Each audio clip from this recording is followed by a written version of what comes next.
Welcome, my darlings, to my humble chateau. Please make yourself very comfortable.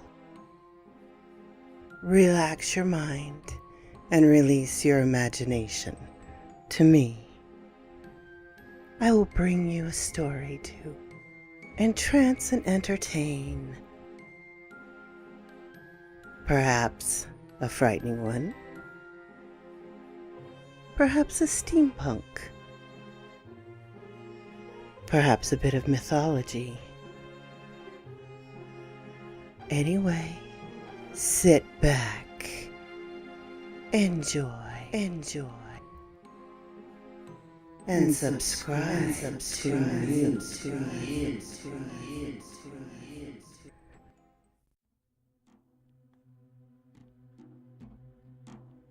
The Officer Sarah Barkley Chronicles, Part 9.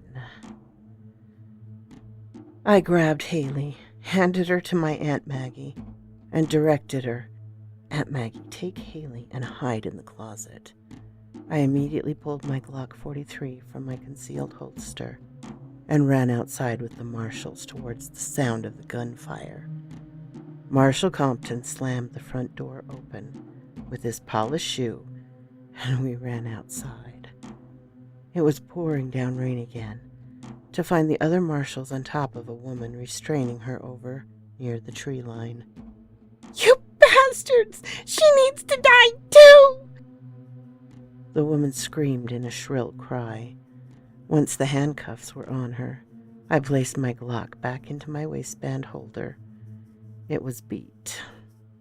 Thank God she missed the window and fired into the side of the house. She must have followed the marshals here and approached through the woods, and then made an attempt at my life. As the marshals got her to her feet, she saw me standing there. She took one look at me, and I felt coldness. She said in a much slower, lower voice than her previous cry, "Don't you think this over, Officer Barkley?" The marshals loaded her into their unmarked Ford Explorer and began driving her back to the station. Marshal Compton offered to give me a ride back to the station to listen in on the questioning. I figured my little vacay was dead and gone at this point, so I took him up on the offer and got in his car. On the way back to the station, I told him everything that Rose and Samantha had told me. I told him about the visions Michelle had, and I told him about how someone lied about Rose's death. I was interrupted by Marshal Compton's radio when someone announced they found Joseph Mueller and had him in custody. I sunk deeper into the car seat, relieved to hear that news. We arrived at the station, and I headed towards our video surveillance room, while Marshal Compton made it right down the hall towards the interrogation room. Since we're just a small-town department, we can't afford a fancy one-way mirrors and several interrogation rooms. We only have one room, and we have a video camera set up in the corner. If anyone wants to listen to the interrogation, they have to do it from the video surveillance room, which is really more like a closet. I saw Marshal Compton sit down. "All right, Betty Ann, you know why we're here. Why did you try to shoot Officer Barkley?" Beat just sat there, staring at the corner of her shoe, with a frown on her face. No response. Marshal Compton continued. "Okay, let's talk about something else. We know you're involved with Joseph, but why the hell would you care about killing Michelle? That's his problem. She wasn't your problem.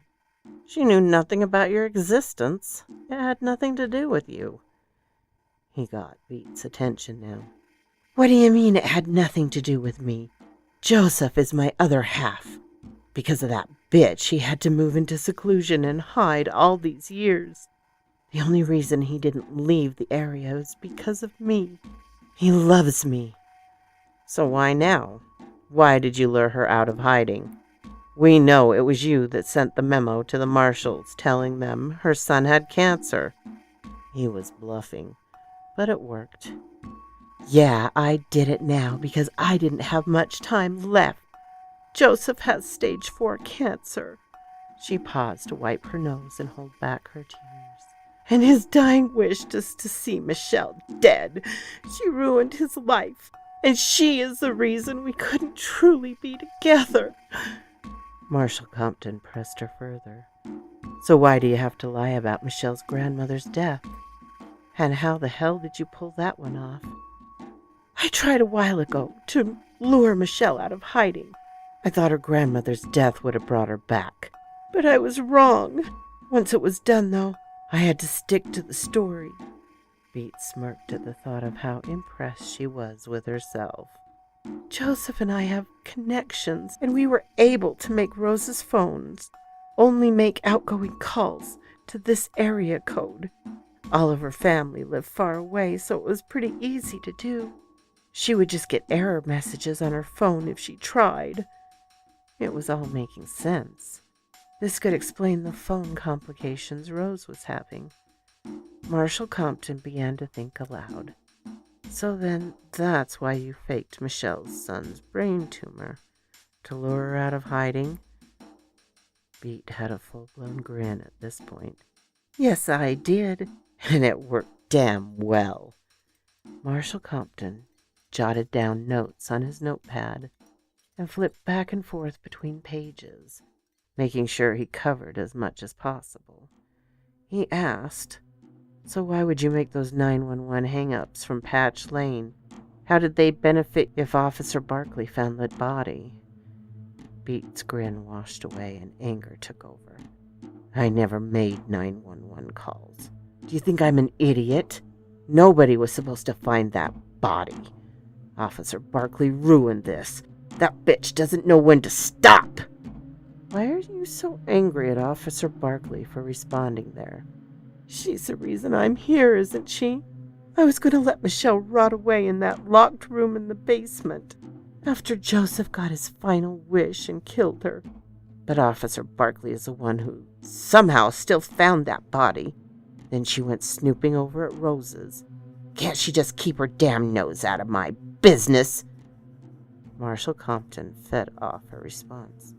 And what business is that? Beat slowly inhaled and released with a sigh. You know that. The ATF knows that. Nothing that it matters much now. Joseph ran guns for very important people. He made good money doing it and spoiled me with the cash. We took care of each other. What kind of important people? Beat's eyebrows raised, and her expression became serious. You'd have to kill me yourself before I ever gave you the names of those people. Anything you do to me, they would be worse. Marshall Compton finished his questioning, and they made arrangements to transfer Beat to the local jail. I couldn't stop wondering who had made those 911 hang-ups that led me to Patch Lane. Hell, who made the call that led me to Rose? Marshall Compton made his way back to me and reached out his hand. Officer Barkley, on behalf of the U.S. Marshals, I would like to thank you for a job well done. If you ever think about going federal, you should call me. Or if you ever think about maybe a cup of coffee, you can call me for that too. He handed me his business card with a personal cell number on the back. As hard as I tried, I couldn't stop myself from blushing. Thank you, Marshall. I'll keep that in mind. As flattered as I was, my mind switched gears completely and thought of Aunt Maggie and Haley. I swung by my house and showered, changed, and threw a couple of my favorite white wines into a bag. After everything I'd just been through, I knew exactly what I wanted to do. I drove back to Aunt Maggie's and walked into her house. Despite the fact it was almost sunset, she was still awake in front of the television, with Haley on her lap. I poured us each a glass of wine, sat back, and let Haley crawl into my lap.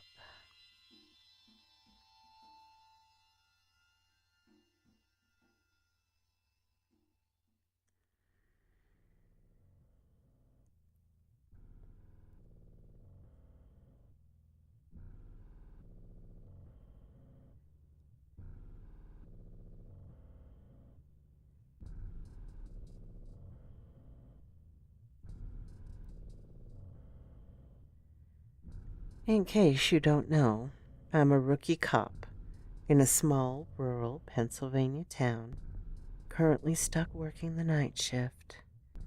I work your normal patrol shift, driving around pulling traffic, responding to your usual domestic disputes, and whatever other wonderful calls dispatch sends my way.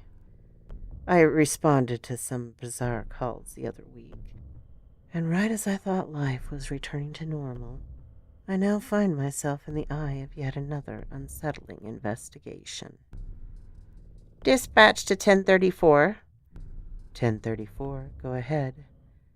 We just got a call from a woman who said she came home from work and can't find her daughter anywhere. She was very distraught, and the caller was not able to obtain much additional information. Can you please respond to this address for a potential missing child report? Dispatch provided me the address, and I started towards the house. I didn't activate my lights and sirens because 9 times out of 10, this missing child thing ends up being rebellious teens who don't feel like coming straight home after school. I approached the old farmhouse and noticed the beautiful flowers planted out front. It reminded me of my Aunt Maggie's house. I exited my cruiser, and before I even approached the front porch, a woman came running outside. Officer, please help. We can't find our daughter. Oh, God. Oh, God. Oh, God. My husband was supposed to be watching her today since he was off from work. And when I got home, she wasn't here. Her words poured out of her mouth faster than they could pour out into my ears. Ma'am, I understand you're very upset, but I need you to slow down so I can listen to everything you are saying. I'm Officer Barkley, but please feel free to call me Sarah. As I held up my hands to motion for her to slow down, a man walked out of the house. Officer, I'm David Fritz, the father. David reached his hand towards me. He was visibly shaking, but spoke much more clearly than his wife. He added, My wife here is Catherine. Our daughter is missing.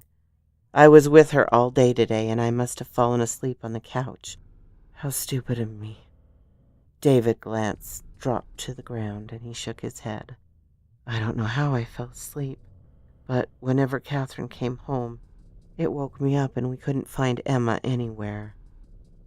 David walked 3 steps to his left and put his arm around his wife to console her. I reached into my vest pocket and got out my notepad. Okay, I'm going to help you find your daughter. I just need to ask you a few standard questions before I can go out looking for her, though, all right? David shook his head in agreement. I asked, How old is Emma? 6. What does she look like? She has long brown hair, green eyes, and she's wearing yellow overalls today because we were outside planting. I wrote down everything he was saying. I asked, When exactly was the last time you saw her and where? Let's see, I know I had turned on the evening news, and she sat on the couch with me. That was at 5. Does Emma have any illnesses that would have cause for concern, including mental? This time Catherine spoke. No, she's a perfect little child. There's nothing wrong with her. And she wouldn't just go wandering off by herself. She's smart for her age. In the academy, we're taught one of the first steps in handling a missing child case is to check the entire house first. Very often, small children like to hide in the house as a game. I have several additional questions for you both, but would you mind if I first took a look around your house? David and Catherine led me into their home, and I worked my way from the top to the bottom. I started with the attic. Nothing. I checked every single bedroom and took my time in Emma's room to look for any clues as to where she may have gone. I naturally sensed that she left on her own accord because this is such a small town. We don't deal with kidnappings, aside from custody battles, that is. I finished my thorough search of the home with absolutely no luck. I went back outside and asked David and Catherine additional questions, since it appears this is becoming a real missing child case. Do you have a photograph of your daughter? Catherine began running into the house. Yes, I'll be right back. After approximately 30 seconds, Catherine came back outside with a photograph of Emma. It was a newspaper clipping of her. I was expecting a normal photograph, but I asked, "Oh, I see she was in the newspaper. What for?" As a cop, I'm naturally curious. "Oh, this paper is from a few months ago. You said your name was Sarah, right?" Catherine didn't get to finish explaining why Emma was in the newspaper before a switch turned on in her head, and she was redirected. "Yes, ma'am." "Sarah, do you have any children?" "No, ma'am." "All right, then. I won't expect you to understand what we're going through, but I need you to get every single officer out there looking for our baby." I understood Catherine's concern, so I radioed to dispatch the description of Emma and a summary of what happened. I had every officer circulate the area to look for her, and I requested that Sergeant Oakley arrive to our scene. Sergeant Oakley arrived and took me off to the side. "All right, Barkley, you seem to have the most information right now. I'm going to finish up the paperwork here and the questioning. I need you to go start canvassing the area and talk to any nearby neighbors in case they saw this little girl in the past few hours." I got in my cruiser and started back towards the road. I saw a house not too far up on the right, so I started in that direction. I pulled up to a red brick home and knocked on the door. An older woman opened the door. "Hello, officer. What seems to be the problem? I hear a lot of commotion outside." The woman peeked around the side of me, looking towards all of the police cruisers up the road. "There's a little girl who went missing. Emma Fitz?" The woman slightly turned her head to the side and appeared a little confused. After about 3 seconds, she said, "Well, yes. Does this mean you found her?" Now I was confused.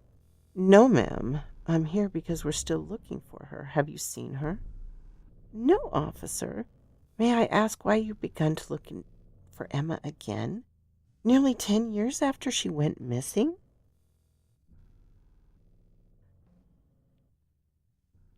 So close. This raven. Ooh, my darlings. We ended one and started another chapter. And it looks interesting, too. Emma Fitz went missing 10 years ago or just now? If you like this, give Barkle's story a vote up on Reddit and give this video a like. And comment, and I will try and comment back. If you haven't subscribed to my channel, please do so. And ring the little bell so you know when to come up and see me sometime. And I should have more of Sarah's adventures next Saturday. Bye-bye, my darling.